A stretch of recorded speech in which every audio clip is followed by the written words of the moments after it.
Saludos a todos, bienvenidos a Curso Geotecnia. El día de hoy vamos a hablar sobre el tema de resistencia al corte en función del ensayo triaxial, y esta clase está dividida en dos videos. La parte 1 trata sobre las etapas en el ensayo triaxial y la parte 2 trata sobre cada uno de los ensayos triaxiales. Iniciemos. El ensayo triaxial es uno de los métodos más confiables disponibles para la determinación de los parámetros de resistencia al corte. Es un ensayo ampliamente utilizado en la investigación y en el estudio del comportamiento esfuerzo de formación del suelo. La prueba triaxial nos ayuda a determinar la resistencia al corte de los suelos bajo diferentes condiciones de drenaje. La muestra que se utiliza se trabaja con una relación entre altura y diámetro 2:1. Por lo general, el diámetro de las muestras es de 2 a 3 pulgadas y esa muestra se somete a un estado tensional representativo de las condiciones de campo. Esa muestra puede ser inalterada, tomada directamente del depósito, o puede ser una muestra fabricada en el laboratorio para representar unas condiciones de campo, como es el caso de la construcción de terraplenes o de bases o subbases en vías. En el equipo triaxial, la muestra se introduce en una cámara herméticamente cerrada y es sometida a dos tipos de presiones. Una presión que denominamos presión de cámara y una presión axial, que es la que finalmente lleva a la muestra a la falla. Durante el ensayo vamos a controlar la condición de drenaje, vamos a poder medir la deformación que la muestra está sufriendo en la medida en que se va aplicando la carga desviadora. La muestra en el interior de la cámara se encuentra cubierta por una membrana impermeable que aísla la muestra del fluido que se utiliza para aplicar la presión de cámara. En los extremos, la muestra va a tener unas piedras porosas que son las que van a ayudar a que se den las condiciones de drenaje, y vamos a poder hacer registro tanto de la presión de poros en el interior de la muestra, como también hacer medición del cambio de volumen que está sufriendo en los casos en el que se permita el drenaje. Vamos a tener algunos ensayos en donde el drenaje va a estar cerrado y por lo tanto se va a impedir la salida del agua en este caso. Por lo general utilizamos agua como fluido para generar la presión de cámara, y por supuesto tenemos control de la presión que estamos aplicando. Estas presiones de alguna manera tienen que representarnos las condiciones de campo en las que se encuentra la muestra a la profundidad que se extrajo la muestra. El procedimiento de montaje de la muestra lo podemos ilustrar de la siguiente manera. Primero, pues tenemos que controlar las condiciones de la muestra, midiendo la relación entre altura y diámetro y cumpliendo con la relación recomendada 2:1. Lo segundo es llevar la muestra a la base de la cámara, colocando las piedras porosas y protegiendo la muestra con la membrana y el aerosello o bandas elásticas. Luego de realizar las conexiones en la muestra, se coloca la cámara y empieza a llenarse la cámara con agua. La cámara, una vez se encuentra en el marco, es sometida a las dos etapas, que son la aplicación de presión de cámara y luego la aplicación de la carga desviadora, que es la que finalmente lleva la muestra a la falla. Digitalmente es posible hacer registro de los resultados para luego determinar los parámetros de resistencia al corte y los módulos de deformación asociados a la muestra. Hemos dicho que el ensayo está dividido en dos etapas. La primera etapa es la aplicación de la presión de cámara y el objetivo es el de llevar la muestra a un estado tensional representativo de lo que está ocurriendo en el campo, a la profundidad que se extrajo la muestra. La segunda etapa es la aplicación de la carga desviadora y será esta carga la que genere lo que denominamos como esfuerzo desviador y genere la falla finalmente de la muestra por corte. El esfuerzo desviador no es más que la carga desviadora aplicada dividida entre el área de la sección transversal de la muestra. El esfuerzo axial total podemos determinarlo como la suma de la presión de cámara más el esfuerzo desviador. Podemos plantear como expresión que el esfuerzo desviador es la diferencia entre la presión vertical o axial menos la presión de cámara o presión horizontal. Hablemos entonces sobre las etapas en detalle. Recordemos que vamos a trabajar tres ensayos principalmente, que son la prueba consolidada drenada, simbolizada como CD, la prueba consolidada no drenada, simbolizada como CU, la prueba no consolidada no drenada, simbolizada como UU. En cada una de esas pruebas vamos a determinar, o el objetivo es determinar los parámetros de resistencia al corte. Y esa resistencia va a estar en función de la velocidad con que apliquemos la carga desviadora y si se dan o no las condiciones de drenaje en la muestra. Por eso cada una de las etapas se encuentra representada aquí con un nombre. La primera etapa, consolidada, segunda etapa, drenada, hace referencia a que todo el tiempo vamos a permitir la consolidación durante la aplicación tanto de la presión de cámara como la aplicación del esfuerzo desviador. En el segundo ensayo, el ensayo consolidado no drenado, quiere decir que solo en la primera etapa, cuando aplicamos la presión de cámara, se permite la consolidación, pero luego la válvula de drenaje se cierra y se aplica el esfuerzo desviador en condición no drenada. Y en el tercer ensayo, no consolidado no drenado, quiere decir que todo el tiempo la válvula de drenaje está cerrada, quiere decir que no se permite la consolidación. Vamos a trabajar con el criterio de falla de Mohr-Coulomb, en donde nos expresa la resistencia al corte del suelo como una cohesión efectiva más el esfuerzo normal efectivo tangente de φ', siendo C' y φ' los parámetros de resistencia al corte en condición efectiva o condición drenada. Y una línea de resistencia en condición total representada por la cohesión no drenada. Más adelante ampliamos entonces la explicación de cómo obtenemos cada una de estas líneas de resistencia para los suelos. Hemos dicho que la primera etapa tiene como objetivo llevar la muestra a un estado tensional efectivo, equivalente o representativo de lo que está ocurriendo en campo a diferentes profundidades.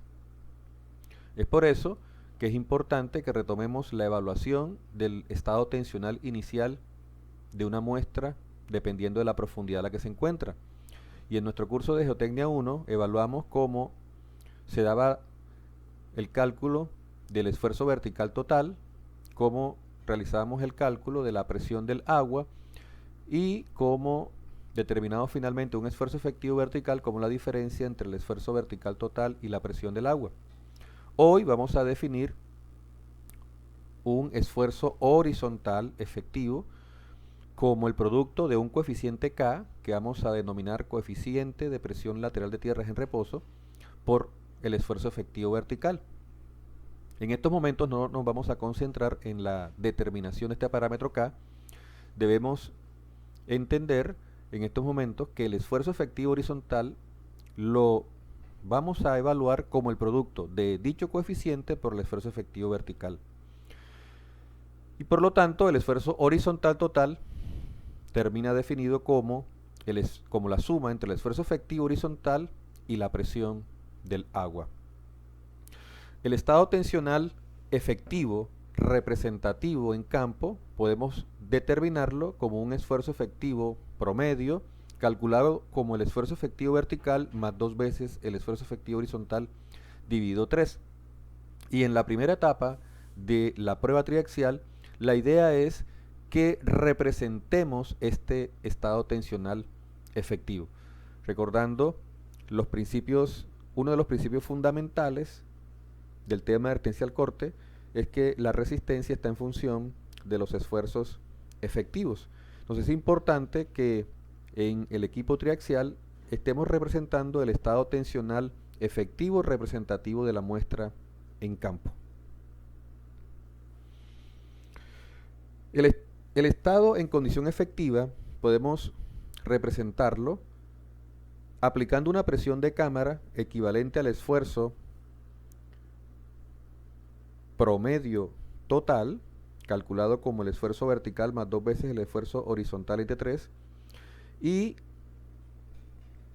aplicando una presión de agua representativa de la profundidad a la que se extrajo la muestra.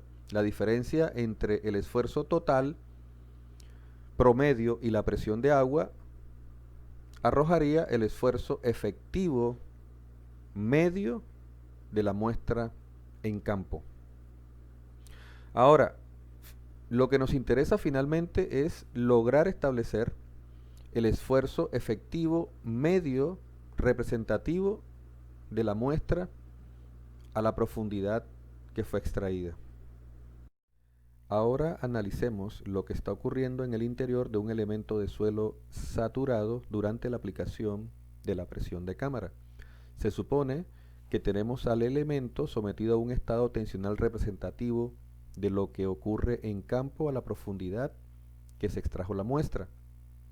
Durante la primera etapa, aplicamos una presión de cámara o un incremento en la presión de cámara, y este incremento en la presión de cámara va a generar inmediatamente una modificación en la presión del agua. Y ese cambio que sufre la presión del agua debido al cambio en la presión de cámara lo podemos medir a través del parámetro B de Skempton. Determinamos entonces que todo cambio que sufra la presión del agua debido a la presión de cámara puede ser determinado como el producto del parámetro B por el cambio que se dio en la presión de cámara. Ahora, dependiendo si la válvula de drenaje está abierta o cerrada, este cambio de presión de agua puede disiparse con el tiempo o permanece. Entonces, en T igual 0, es decir, cuando se aplica el cambio de presión de cámara, la presión del agua inmediatamente se modifica a un valor U inicial más delta de UC. La presión de agua que tenía inicialmente antes de aplicar el incremento de presión de cámara más el cambio generado en la presión del agua debido a la aplicación de la presión de cámara, el cual estamos midiendo a través del parámetro B. Se sabe que para suelos saturados, los valores teóricos que puede tomar el parámetro B tienden a la unidad, y es así como vamos a representar para una muestra saturada que el parámetro B será igual a 1. En la referencia anotada podemos encontrar este gráfico que nos indica cómo está cambiando el parámetro B dependiendo del grado de saturación de la muestra. Si la válvula de drenaje está abierta, con el tiempo ocurre lo que denominamos como la consolidación, es decir, ocurre un cambio de volumen por la salida de agua. Y en la medida en que está ocurriendo la consolidación, la presión del agua va disminuyendo hasta que regresa a su valor inicial antes de aplicar el incremento de presión de cámara. En ese momento sabemos que la consolidación ha finalizado. Es decir, que estando la válvula de drenaje abierta, al final del proceso de consolidación, que vamos a llamar aquí un T infinito, la presión del agua regresa a su condición inicial. ¿Qué pasa si la válvula de drenaje se encuentra cerrada? Si la válvula de drenaje se encuentra cerrada, nosotros al aplicar la presión de cámara sabemos que inmediatamente se va a generar un cambio en la presión del agua. Pero como no se permite el drenaje, no se dará cambio de volumen y por lo tanto el estado tensional efectivo antes de aplicar el incremento de presión de cámara se va a mantener. Recordemos que los esfuerzos efectivos cambian en la medida que se da la consolidación. Y si la válvula de drenaje está cerrada, no hay salida de agua, por lo tanto no vamos a tener consolidación y esta presión de agua o este cambio en la presión del agua se va a mantener. Eso quiere decir que en T igual 0, aplicada la presión adicional de cámara, la presión del agua cambia en función del parámetro B, pero en T igual infinito, esa presión del agua sigue siendo U inicial más el cambio que se generó. Es decir, en T igual 0 es U inicial más el cambio y en T igual infinito sigue siendo U inicial más delta de UC. Es decir, mientras la válvula de drenaje esté cerrada, esta presión de agua no va a cambiar. Ahora hablemos de la segunda etapa. La segunda etapa es cuando aplicamos el esfuerzo desviador. Esta etapa tiene como objetivo finalmente llevar la muestra a la falla por corte. Cuando aplicamos un cambio en el esfuerzo axial, que es lo que estamos denominando ahora mismo el esfuerzo desviador, inmediatamente se genera un cambio en la presión del agua, ahora simbolizada como delta UD, cambio en la presión del agua debido al esfuerzo desviador. Ese cambio en la presión del agua debido al esfuerzo desviador vamos a calcularlo como el producto de un parámetro atraso por el cambio en el esfuerzo desviador. Entonces, en estos momentos tenemos que el agua sufre cambios tanto durante la aplicación de la presión de cámara, que es la primera etapa, como durante la aplicación del esfuerzo desviador, que es la segunda etapa. Hemos dicho que el cambio que sufre la presión del agua debido al cambio en la presión de cámara, podemos calcularlo en función del parámetro B. Y el cambio que sufre la presión del agua debido a la aplicación del desviador está en función del parámetro atraso. Nosotros podemos reescribir el parámetro atraso como el producto de un parámetro A por el parámetro B, el que previamente está asociado a la aplicación de la presión de cámara. Y se ha estudiado el parámetro A en el momento de la falla dependiendo del tipo de suelo. Y aquí observamos una tabla tomada del texto de la Braja Das en donde aparecen los parámetros o los rangos para el parámetro A en la falla dependiendo del tipo de suelo. Lo mismo si retomamos la referencia Cibacugan, encontramos un gráfico donde aparece cómo está cambiando el valor del parámetro A en la falla dependiendo de la relación de preconsolidación en una arcilla. En la segunda etapa, entonces, hemos dicho que hay un cambio en la presión del agua debido al desviador, calculada como el parámetro atraso por el cambio en el esfuerzo desviador. Por lo tanto, podemos escribir que el cambio total en la presión del agua durante el ensayo es la suma de lo que cambia la presión del agua debido al cambio en la presión de cámara más lo que cambia la presión del agua debido a la aplicación del esfuerzo desviador. Ahora, dependiendo del ensayo en el que nos encontremos, estas presiones de agua pueden disiparse o no. Todo va a depender si la válvula de drenaje está abierta o está cerrada. Entonces, es así como al retomar los 3 ensayos en una prueba consolidada drenada, donde todo el tiempo la válvula de drenaje está abierta y permitimos la consolidación, quiere decir que en todo momento debemos garantizar que el cambio de presión de agua es igual a cero. Es decir, en el momento de la falla garantizamos que la presión del agua es igual a la presión inicial. No hay un cambio en el momento de la falla asociado a la modificación de la presión de cámara, ni hay un cambio en la presión del agua asociado a la aplicación del esfuerzo desviador. La razón, porque todo el tiempo el drenaje está abierto y estamos permitiendo la consolidación. Por eso esta prueba se denomina lenta en el caso de las arcillas, dependiendo de la permeabilidad. Así la prueba va a requerir mucho más tiempo o menos tiempo para lograr la consolidación en cada una de las etapas. En el segundo ensayo, la prueba es consolidada no drenada. Quiere decir que en la primera etapa, que es cuando aplicamos la presión de cámara, la válvula de drenaje va a estar abierta y vamos a permitir la consolidación. Deben darse las dos condiciones, válvula de drenaje abierta y permitir la consolidación. Eso quiere decir que no pasamos a la segunda etapa sin antes garantizar que en la primera etapa la muestra se consolidó bajo la presión de cámara.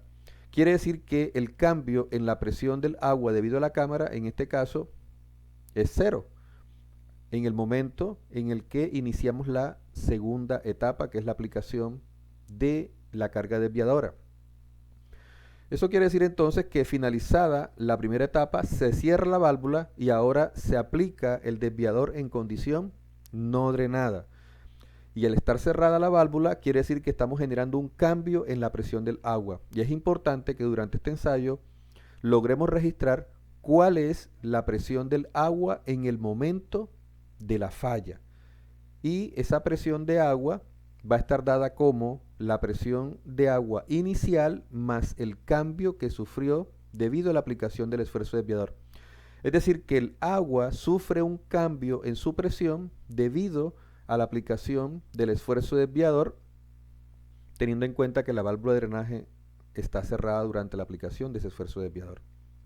Y en la tercera etapa vamos a tener la válvula de drenaje todo el tiempo cerrada. Quiere decir que en el momento de la falla la presión del agua será la presión de agua inicial más el cambio que sufrió. Pero el agua sufrió cambio tanto durante la aplicación de la presión de cámara como durante la aplicación del esfuerzo desviador. ¿Y por qué es tan importante tener presente el valor de la presión del agua en el momento de la falla? Porque la resistencia al corte, recordemos, depende de los esfuerzos efectivos y los esfuerzos efectivos están definidos como los totales menos la presión del agua. Es decir, vamos a conocer los valores de esfuerzo efectivo en el momento de la falla siempre y cuando conozcamos el valor de la presión del agua en el momento de la falla. Finalizamos así la primera parte de la clase de resistencia al corte, trabajando la explicación de las etapas en la prueba triaxial. Hasta el próximo video.